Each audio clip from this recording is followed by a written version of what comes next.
Bonjour mes bonnes gens. Ça bacouette. Ah, ça bacouette. Ça quoi? Bah, ça bavarde, quoi. Ça bacouette. Ça bacouette. Peut-être connaissez-vous le verbe mitonner, mais une mitonnette, savez-vous ce que c'est? Le latin désigné par le mot mica, une parcelle, une petite partie, un grain. En français, mica a donné le nom mi, qui a d'abord conservé le sens du latin, puis a pris le sens qu'on lui connaît encore aujourd'hui, celui de partie molle du pain. C'est une forme dérivée de mi, la miette, qui désigne désormais la petite parcelle qui tombe du gâteau ou du pain lorsqu'on le coupe, qu'on le rompt ou qu'on l'a mangé.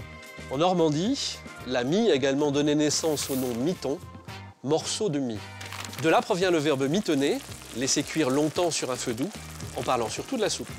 D'où préparer doucement, apprêter et finalement caresser, dorloter.